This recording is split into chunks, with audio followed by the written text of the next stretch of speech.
Today we get to talk community and taking action in community and the power and just what happens when you surround yourself with community and take action in a community. And today I have one of my inspirations on this topic, who has agreed to join me, Kelly McCausey from Love People Make Money and Me Skills. And she's creative, NanaCreative on Twitch, and she has a morning connection show there. Um, I just love how you have embraced having community around you, and you've been, um, you know, online as a business person, online for over 20 years, and you're a coach to content creators of all different types, and just to have this heart for people and encouraging people to believe in themselves and surrounding them with the energy they want. And like I have my little Kelly voice in my head. Like there'll be something that you'll say that then like repeats, like, what if it were easy? Or, you have this one about, so there, yeah, there's your bracelet. What if it were easy? Or, and then there was one that's like something, I'm paraphrasing this because I don't know the exact quote. Something good always comes from spending time with your people or spending time in community. And Yeah. that has inspired me in a couple different ways, which I'm sure we'll talk about. But can you talk about for you, what does community mean and why it's important? Yeah. Yeah. Uh, Growing up, um, I was, well, I was isolated. My mother was an alcoholic. She was abusive. We weren't part of a community. We weren't connected to other people. I went to school. I came home. I didn't get to participate in things. We lived out in the country, so it wasn't easy It was, anyways. Um, did not have a close family unit. Um, hmm, I, I was 11 years old before I found out I had an older sister. My mother was married, had 3 kids, and then ran away from that marriage. Met my dad, had 2 more kids, and then they adopted me. And so I'm 11 years old, and this woman comes up and knocks on the door, and it's my sister. And I didn't know I had a sister. That's how disconnected it felt to be growing up, to just have family you don't even know you have. It's not that we didn't go to family reunions, but they were every once in a while, and I still felt very isolated at these reunions. Um, so I just didn't grow up feeling connected to other people. And it was not until I was about 30, I moved up. I moved up north. I'm from Michigan. I live right here. I moved up here to Gaylord when my son was 5 years old, and we lived there for 13 years. And up there, I discovered what it's like to be part of a community. I started going to church, and I just found out what it was like to be part of a group of people who are family because they want to be. And it completely transformed my life.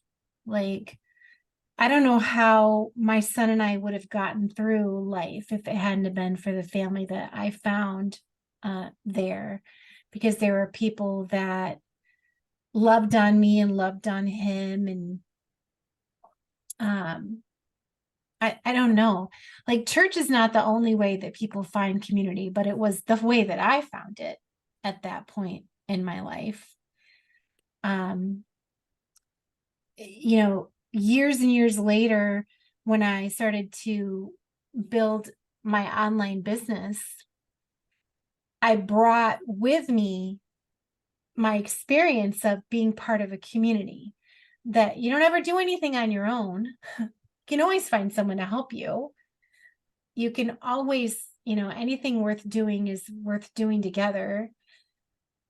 So it just informed all my decisions it made me, it made me show up open to other people. And so my business was always focused on connecting and cooperating. So Yeah, and holding space for people to share.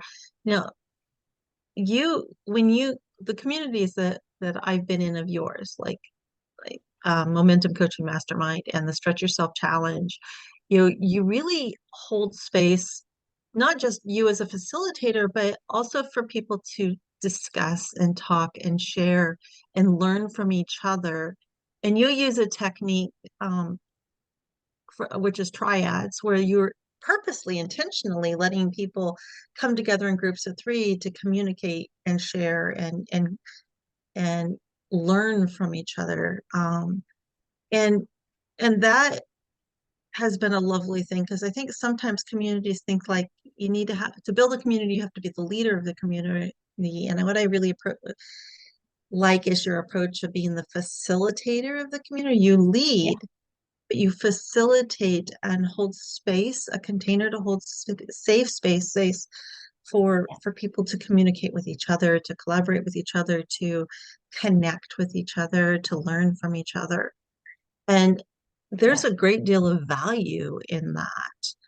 Um, yeah, and and I have found that very inspiring as I learn to recognize that it's not about me as a host, it's about providing a space for people to grow together in whatever way they're going to.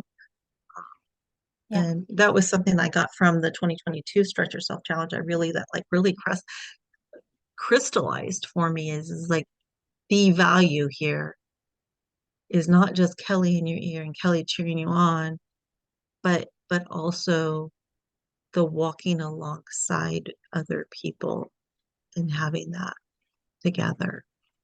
Um, I know Some, as go on. I'm going to say some people who are building a community, they're not. They're trying to build an audience. It's a And good distinction. um, they they want all eyes on them. And um, like if you come into a webinar or community, any kind of an event in a Zoom room, and they're using the webinar function, not the meeting function, so that you can't talk to each other. I get there and I just want to leave because Oh, it's like, this isn't fun. Like, this is not natural. Like, if I go to an event, and I have gone to lots of events to see speakers, I'm still in a room with other people. I'm experiencing the speaker with other people. And there's so much energy in that. If I wanted to, if if I went to a meeting and it was just me and the speaker, that'd be weird. But some people really are only looking to build an audience. They just want all the attention for themselves. They actually actively inhibit communication between the members, because that might interrupt the flow of their offer. interesting. It's an um, interesting thing. I think there's a role for audience, but I think community is different. I like that distinction, the difference of being in community and building yeah, community is different than yeah. There's a role an for an audience. audience. If I'm listening to a keynote, I would like the person sitting next to me to hush. I want to just, if I'm going to see a stand-up comedian, I don't mind the occasional funny heckler, but in general, I came there to hear the comedian, but Right. I'm still sharing the experience with other people. People. But yeah, the closer it comes to community, the better it fits me, even if I'm the one on stage. Um, but yeah, facilitator is a good question, good way to describe me, because I I'm not there to be the community leader. I'm there to facilitate community leadership Yeah, from everyone. right. And I mean, you share your insights, your perspective, your encouragement, um, but but you leave that space for others to do so as well. Is that George? Being annoying. George is the cat. If you go to her Twitch stream, um, George, there's a little spot where you can help feed George treats. Um, and there's always something about, the cat and the getting on in the space when there's something on the computer going. It's kind of like a cat comes and lays on your keyboard when you're working. I just had to send the dog out because she started bopping at me that she decided she wanted something. Well, the So, door is closed because the preschooler, my grandson, is napping, and George wants to go into that room. So he's just standing outside the door crying. So I just gave him some catnip. Hopefully he'll go zone out somewhere. positive reinforcement there to staying quiet. Anyway, oh, there he is. Hey, George. You got to check out Kelly's show on Twitch. It's what, Twitch TV? And it's NanaCreative, right? Is that Yeah, right? yeah, And you can feed George yeah, treats. yeah, Um, so I was thinking about this, and I know both you and I have this perspective about, like, for me, it's like we need to always be growing and learning and um as individuals and professionally, and we always have these things that we're working towards, kind of like up leveling in the game. We're just kind of up leveling ourselves. And there's something that I've learned in all of this, thinking about community, has been about how much being around other people um, helps me grow as a person, helps me grow my mindset, helps me feel like I'm not alone. Um, and recognize that maybe that self-talk or doubts or whatever that's happening in my head isn't unique to me, that it's just a common thing, and that when we can name it and label it, and it's easier to just, oh, this is normal, we just move forward, this is data, or even be able to hear from somebody else. I was telling Karen Robinson, when I met her in person last April, that having done triads with her in uh, uh, the 2022 Stretch Yourself Challenge, as we get towards the end of a challenge, there's a bit of grit to finish it, that's necessary. And I remember I was like, oh, Karen looks so tired, but she's working to meet her goals. If Karen can do it, I can do it. And Karen's from Heal, Thrive, Dream. And that container of community, to be able to, like, recognize that other people are human and imperfect and growing and learning at the same time, is also another lovely thing about community, is instead of tearing down, that we can bolster up. Is that you've structured, whether you intended to or not, you've structured your challenges in a way that, in your communities, in a way that support. Um, how intentional and how much time do you think about with structuring to support others? Well, when it comes to the Stretch Yourself Challenge, this is the 14th year in 2023. So we've got multiple iterations. Challenges are notoriously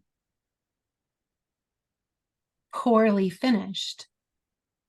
People who run challenges, if you talk to them, they're almost always a little discouraged in the end at how few people finish. And I, um, outside of the sphere of challenges, I've run memberships for years. And I understand that there's always a certain amount of churn where people come in and people leave. And what we learned, my first membership was Mom Masterminds. Back in 2004, we started, Alice Seba and I started that membership. And we discovered that about 8 months in is when our members would start to say to us, I love you. I love this, but I'm not making as much progress as I thought I would. So I need to take a break. I'll be back. I'll be back. And we knew they meant it. They knew they really enjoyed the community. They really enjoyed us. They really enjoyed the training, but they were judging themselves really harshly about their lack of progress. So they were opting out of the experience. We decided, since 8 months is like the typical drop-off rate of a good member, we decided to redesign our membership that you could earn a lifetime membership if you stayed for a full year, which at the time, some people thought we were crazy. But what we did was we guaranteed 4 more months of payments from a member. If we were going to get 8 payments from them, instead we got 12. And then if they're lifetime forever, great. Like, they were going to go away anyways. They were going to go away and stop paying and feel bad about themselves. But they stayed a little long. They paid a little longer and felt good about themselves because now they're a lifetime member. So that's like one of the first little clues, the first little experiments and clues of how do you create something that people feel, something that they can feel good about. Now in my Stretch Yourself challenge, there's a fella I met at a mastermind. I went to the Lead Pages mastermind with Bob, the teacher, several years ago. And there was a guy there, I don't remember his name. He helped people set up home studios and make money with home studios, like audio studios. And he ran a challenge on getting your studio up and running. And he shared something that made my jaw drop. So just want to be clear, even though I can't tell you who he is, this wasn't my idea. This guy said he offered extra credit opportunities to catch back up. So my jaw dropped. I wrote it down and I'm like, this is gonna change my challenge.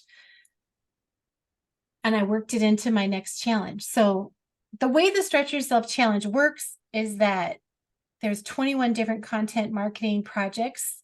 You pick one to complete, and then you are active in the community in certain ways. Like this year, it's you have to post a couple, at least, was it at least 2 weekly updates or 3? I can't remember.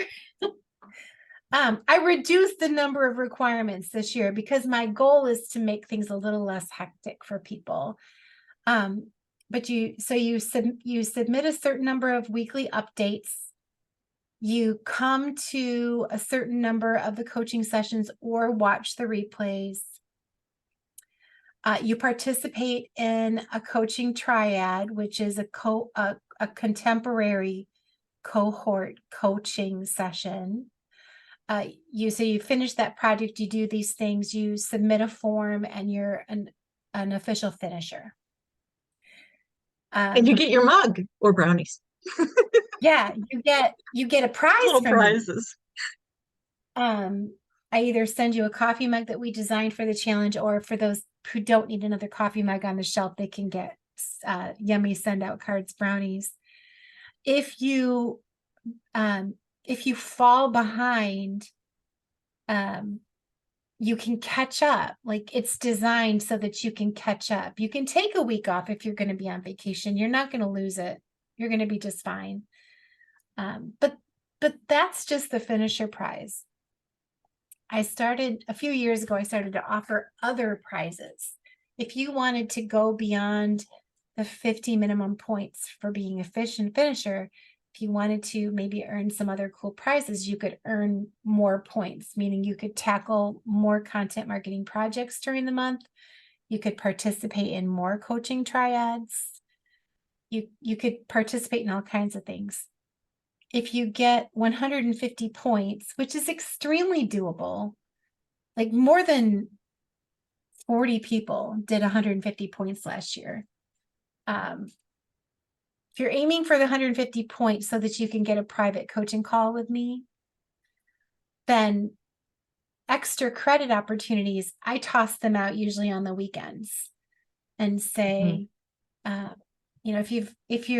if you're not where you want to be with your points right now, here's how you could make some extra points this weekend.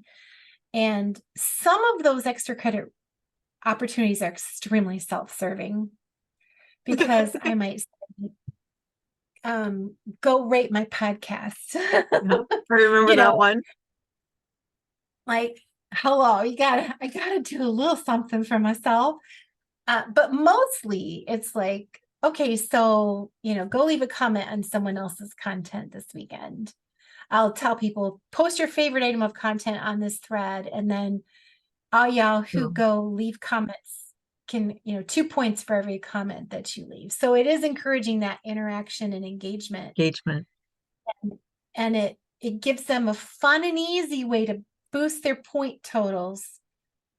And it's getting their eyes on each other's stuff. Just valuable. It's part of that community. Yeah. Yeah. Like, if they may have sat next to you in a Zoom room during a coaching session, but they don't know who you are and what you do. Well, now they've visited your website and they've left a comment on your content. They know who you are and what you do. The more people who do, the better.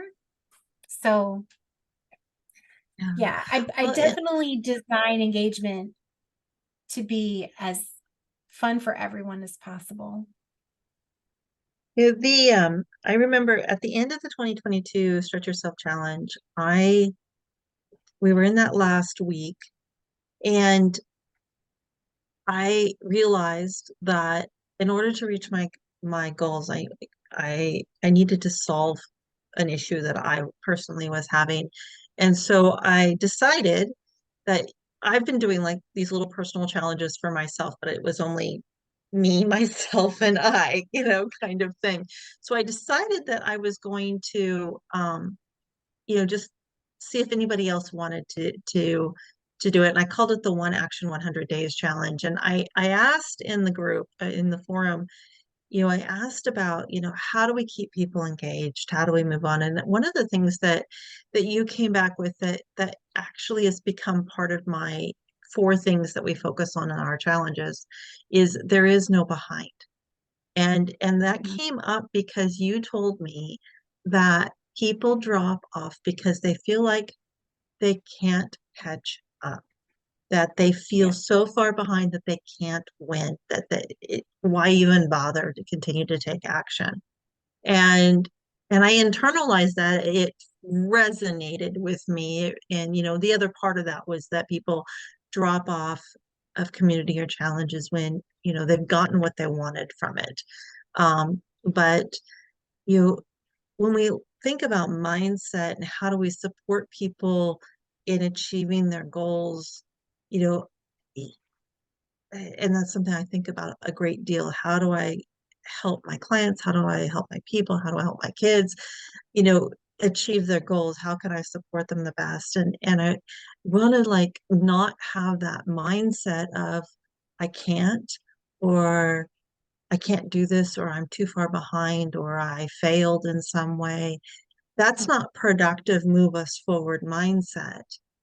And when we're in community that supports us, community that shows us that it's not about being perfect. It's not about ticking all the boxes. It's about continuing to adapt and continuing to try and continuing to move forward.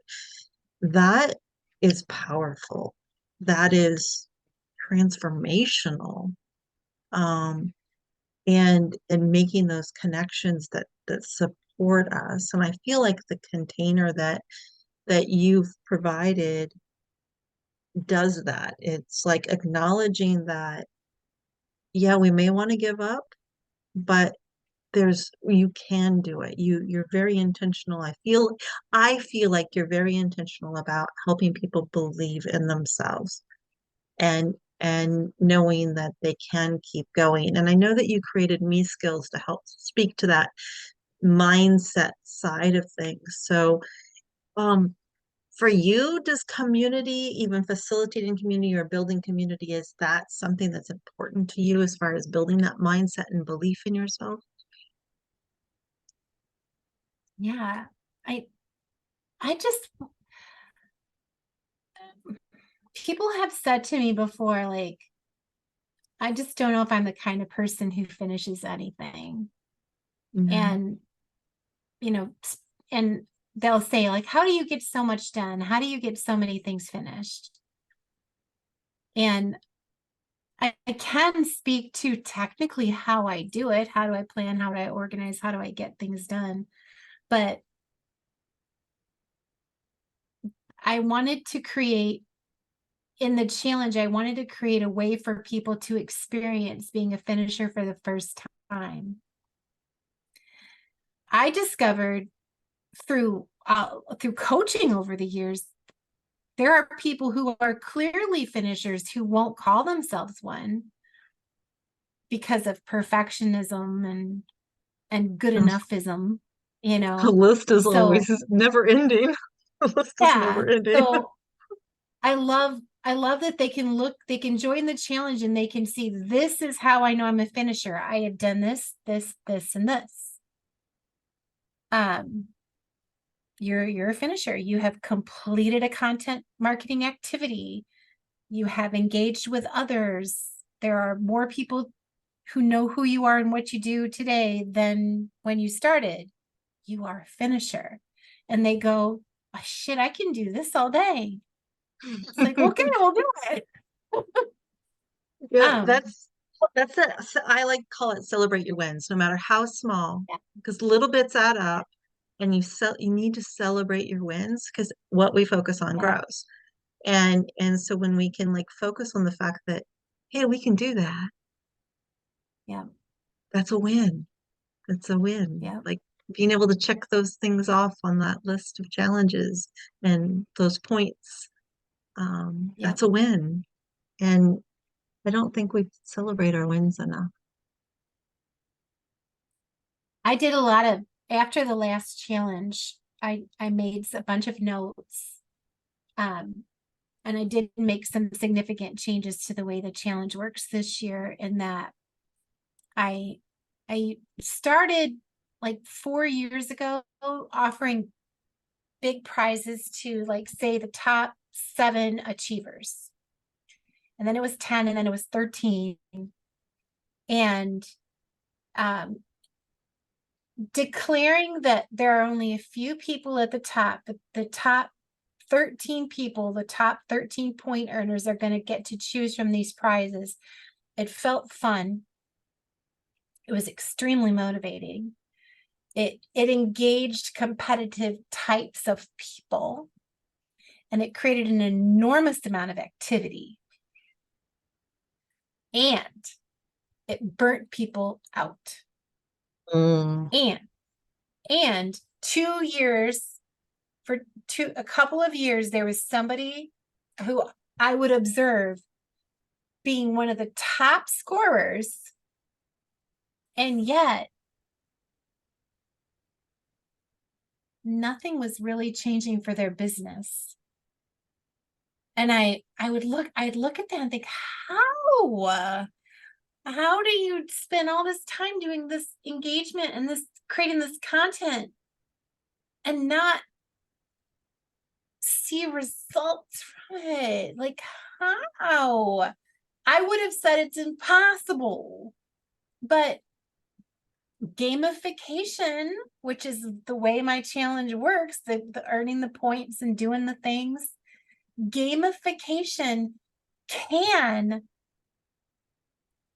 have a negative impact when it's just the points, the points, the points, the points, the points.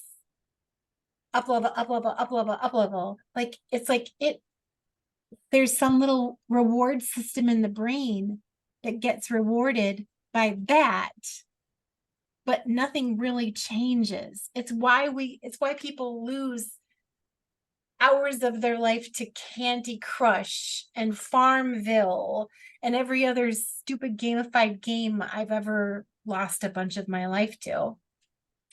There's actually some brain science behind that as far as the Yes. repetitive hit, then it declines in its impact, and you need trying to fit more. There's some stuff that goes into that, but yeah, it's Yeah. um I yeah, but redesigned everything this year to not, I redesigned it so that there is no, there's no motivation to make the most points. There's thresholds. 50 points makes you a finisher. 150 takes you to a threshold for a private call with me, and it triggers a 50% off on all my coaching programs. And then 300 points is the final threshold. You can choose a free training experience from that. But there's not a reason to get 301 points. None. so you So don't have that burn yourself out, push yourself yeah, too far yeah. impact, because There's that doesn't points for support you points long sake. term. Yeah. Points for points sake is never the goal. And the prizes are such that I hope they only motivate you if you have the heart of a content marketer, if there are people you want to be of service to, if there's something you want to create more of in the world, you'll want those prizes. If that's not driving you, the prizes won't drive you. So I just think people are going to be more chill and purposeful in the But space, which is what I want. and part of doing action in community, and since the 2022 Stretch Yourself Challenge, I've hosted four or five challenges, two of them 100-day challenges, and then I've participated in your abundance challenge that you did, um, and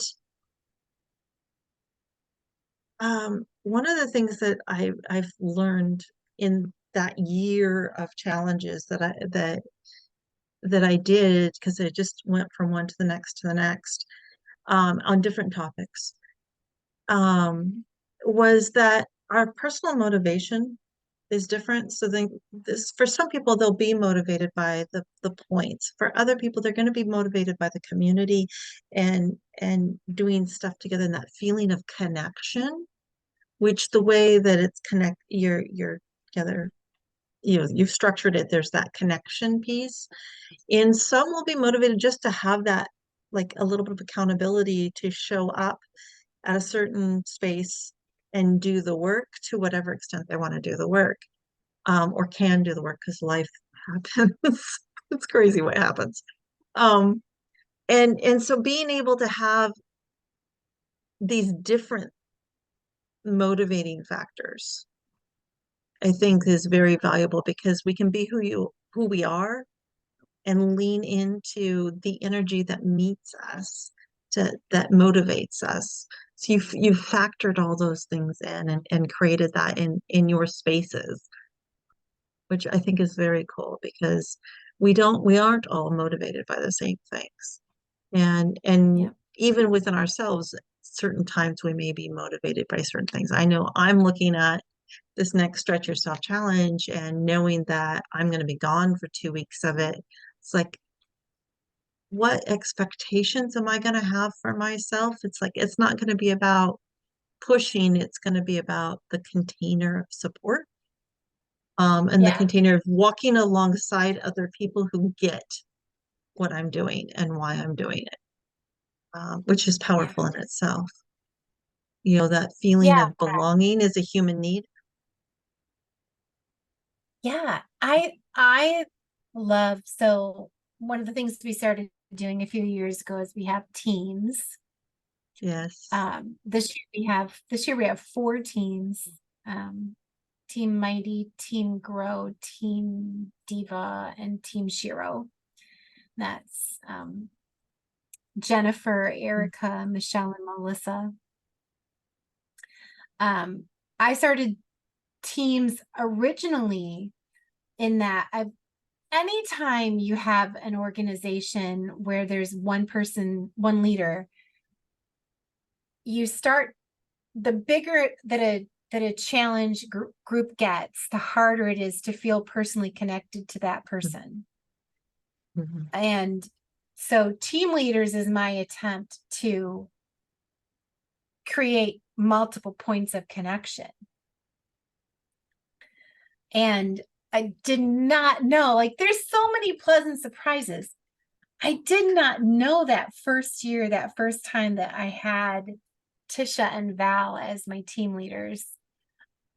I didn't expect the warm-hearted trash talking that went on between them. The community just loved it. And,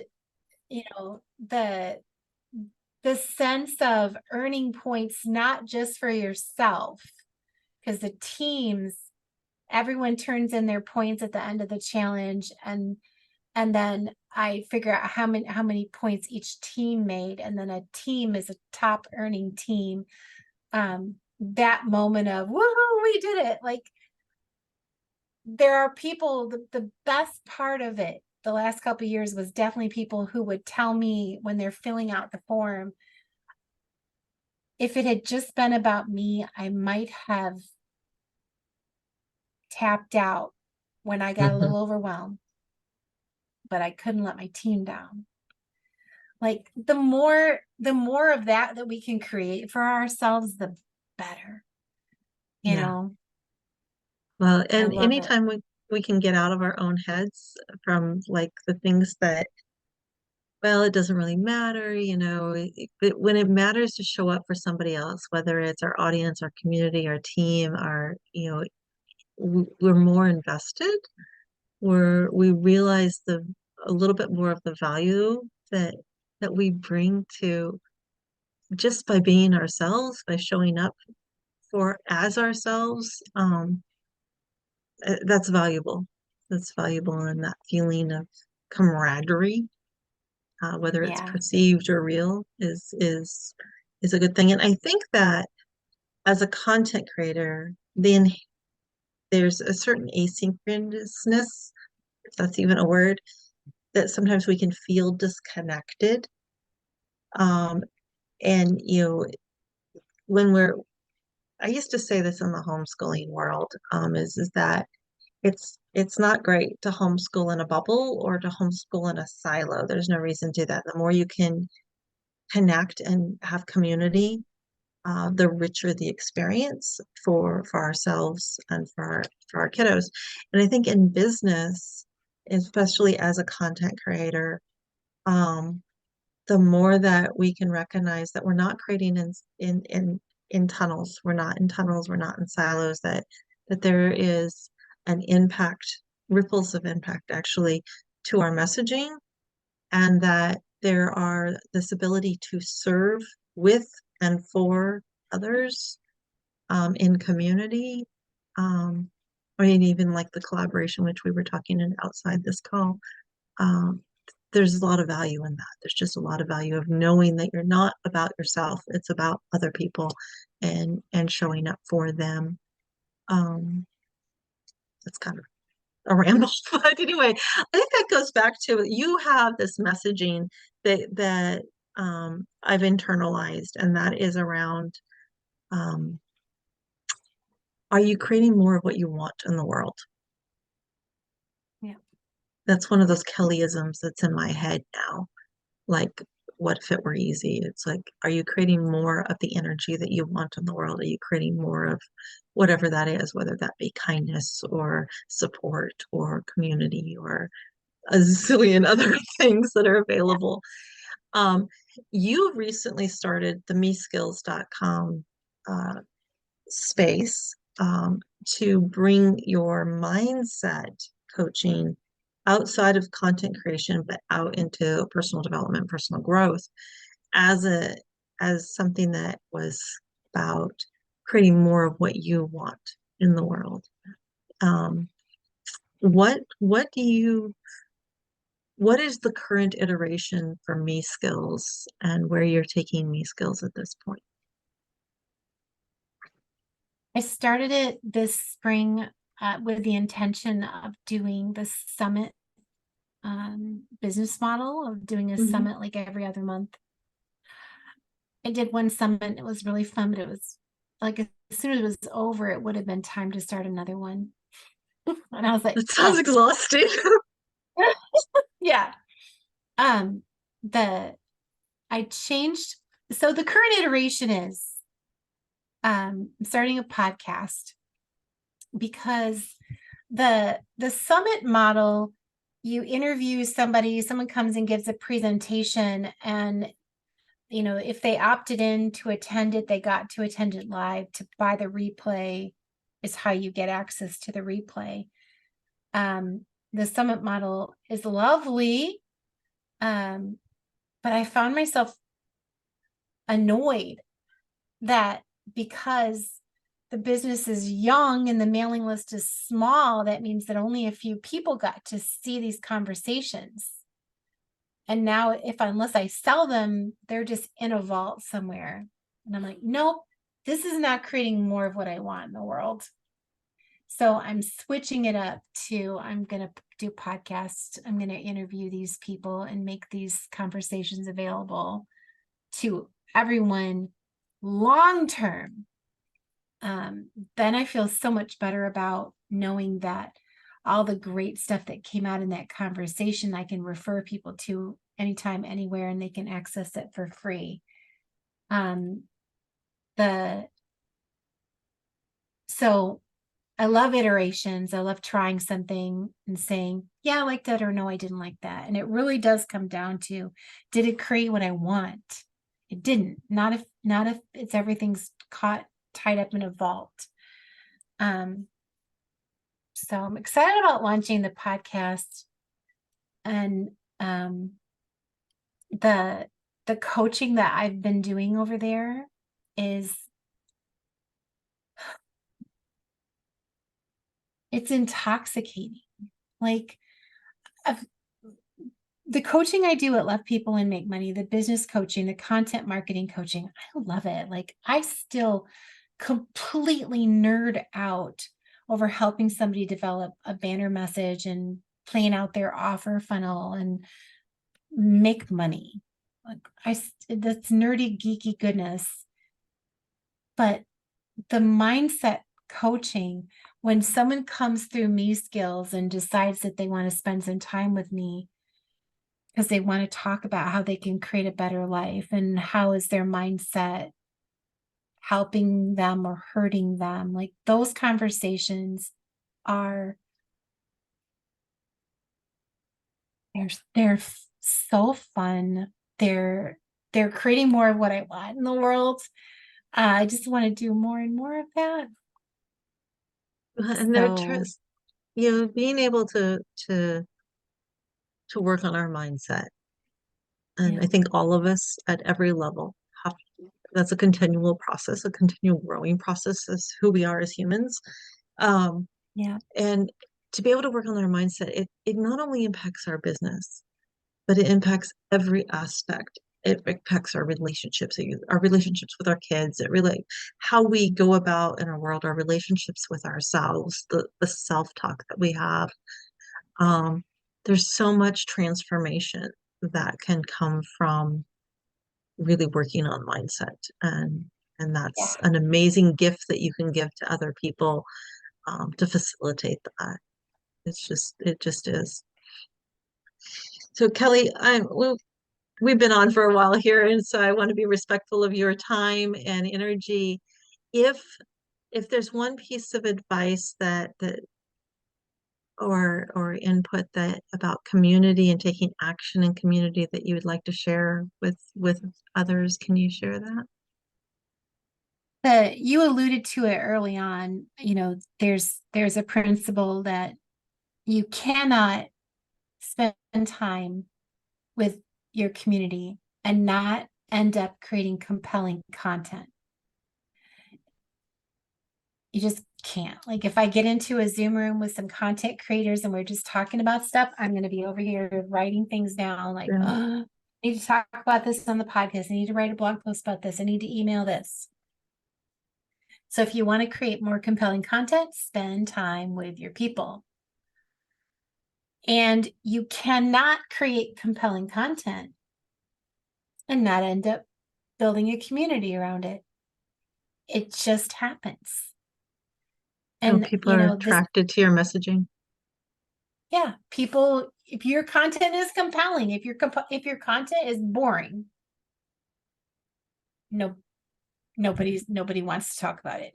But if your content is compelling, people come in around that content. They want to talk to you. They want to talk to each other. And it is this is an infallible principle. And like you mentioned NanaCreative. I've been streaming on Twitch for 3 years now. I go over there. I started out just playing my favorite video game. And of course, the community comes around it, other people who play that game. And we could talk about that game all day. But then the reason I love the game is that there's so much mindset stuff to it that I end up talking about mindset stuff. And then the community, it's like people come in there like, I don't even play your game, but I love hanging out with you. Oh, It's infallible. it is. So trust your gut. Share what you want to share. Create more of what you want to see in the world. And other people who want to see it too will show up around your content. And then spend as much time with them as possible, and you'll never run out of things to say. It's a loop. It's a glorious loop that works and creates profit. Like, it blows my mind that I make money over on Twitch. And George gets treats. And George, yeah, the channel, like, I'm incidental to the channel at this point. That channel's about the cat. It's the cult of George. It's just the cult of George. Heaven Heaven forbid that I shoo George off my desk. Oh, well, those were amazing gold nuggets, Kelly. Thank you so much. I will have all the links to things we were talking about in the description. Kelly, thank you again for sharing your heart and your insights. And they're just very, very gold nuggety. If that's even a word.